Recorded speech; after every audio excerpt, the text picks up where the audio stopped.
I'm going to be real. I don't remember doing any of this. This is a big video, though. 3.3 million. I gotta shape up. I gotta have a better memory. Hold on. Let me, like, remind myself. They put out a lot of videos. Wasn't this like 3 years ago? I always feel bad because I feel like there's an expectation for me to remember every interaction that I have on, like, when I stream, which is obviously impossible, but here's the timestamp.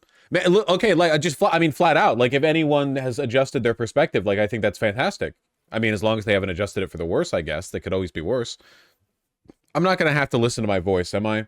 Sabine comment on things like gender identity and climate change, and I too have commented on these issues, despite the fact that neither of us are experts on them.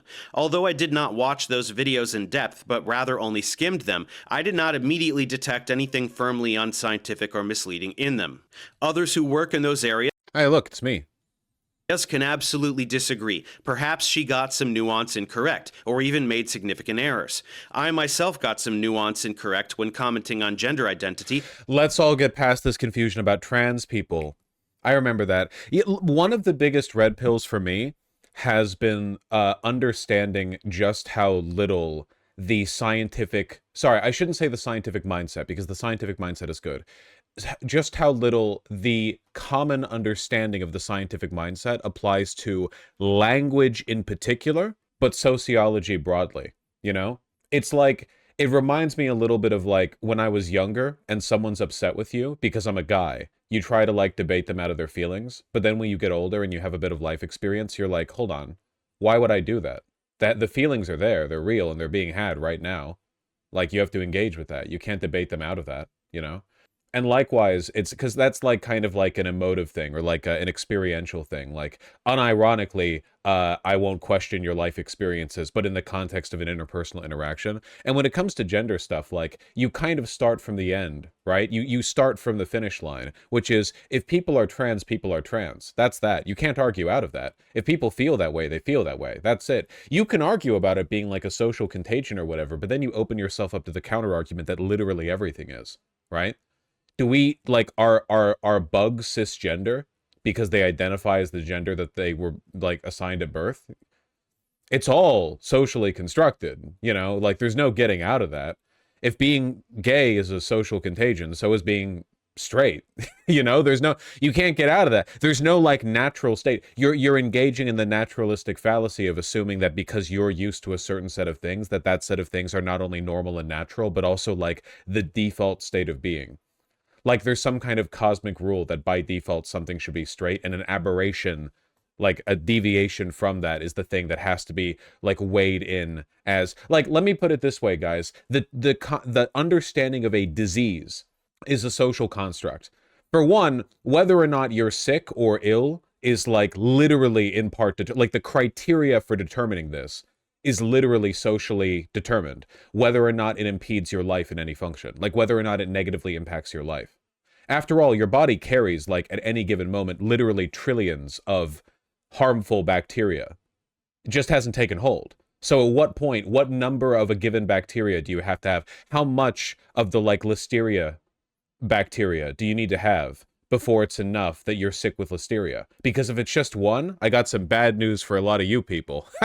It's when symptoms present. But what's a symptom of a disease? Oh, you have a bit of a fever? Oh, you feel a bit ill? A lot of people in chat feel a bit ill and have a little bit of a high temperature pretty constantly because there's natural fluctuations in the body. Dude, everything's a social construct. The lines that we draw are arbitrary. That doesn't mean they're meaningless. Social construct does not mean meaningless at all. Because that would mean everything's meaningless, and I don't believe that. It's actually very meaningful. You get me, right? Like, you understand how even things that seem like they should be really cut and dry, like, is this person sick with the flu? Well, I don't know, are they? Depends on where you draw the line, kinda. Sometimes it's really obvious when it's over the top, but, like, you know, it's complicated. A lot of social constructs are very useful. Damn right. Damn right. Absolutely. 100%. But you start from the position that meaning has any meaning. You're goddamn right I do.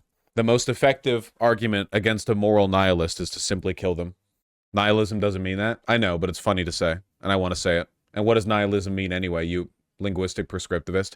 The easiest argument to employ against linguistic prescriptivists is simply... No. and others who are more knowledgeable on the topic informed me of this, like Vosh, who did a reaction to my first video, which I watched and used to slightly adjust some of my language, which is why my Okay, I'm really glad.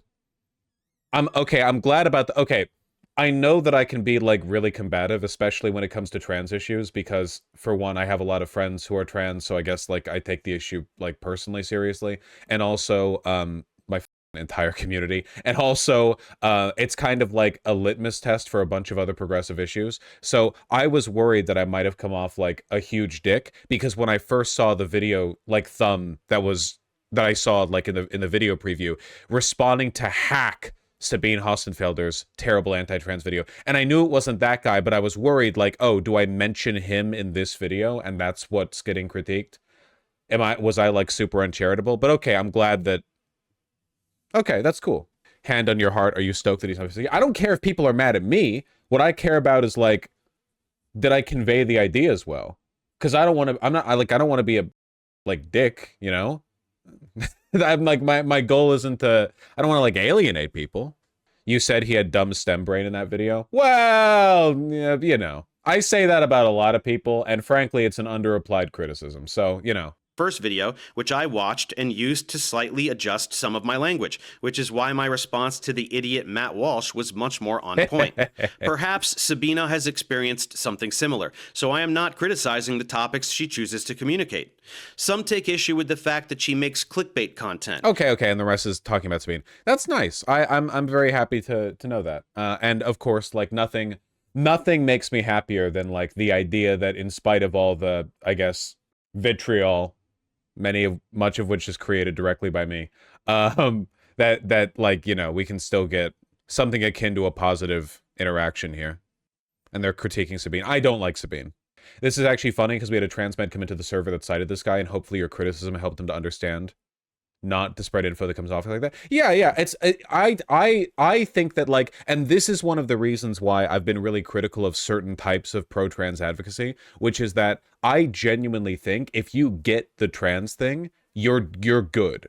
The border you have to cross here is you have to overcome the wall of essentialist thinking and like linguistic conceptual prescriptivism. Once you get over that and you understand the fundamental arbitrarity of social constructs, everything else falls into place. Trans people are like the red pill. Like, I mean, both in like three senses, I guess, because of the historical, yeah. Like, the trans people conceptually are like the red pill in that once you understand that, I genuinely feel like so many other things slot into place and you achieve this, like, Buddha-like peace with the nature of the universe. So much stuff starts to make sense. When you're young, you're like, I don't get it. How can a guy like a guy? Like, isn't liking about like you want to like biologically, like you want to get people pregnant? How does that work? I don't really like I don't really understand, like, you can be trans. Like, I get like wanting to act like a girl, but like if you have a penis and balls, like that's kind of that. Like, I don't get why we argue it. And then you get the trans thing, and then you're at peace with the universe, and you're like, oh, these people like to identify as toasters? Very well. Hope they pay their taxes. And then you just keep walking on. Don't give a shit anymore. If you pay your taxes, you're riding high with me. Are you you know, identify as a damn, I don't know. I already said toaster. I was about to say toaster a second time. Listen, don't overdo it with the toaster thing, okay? You know, don't make that cringe.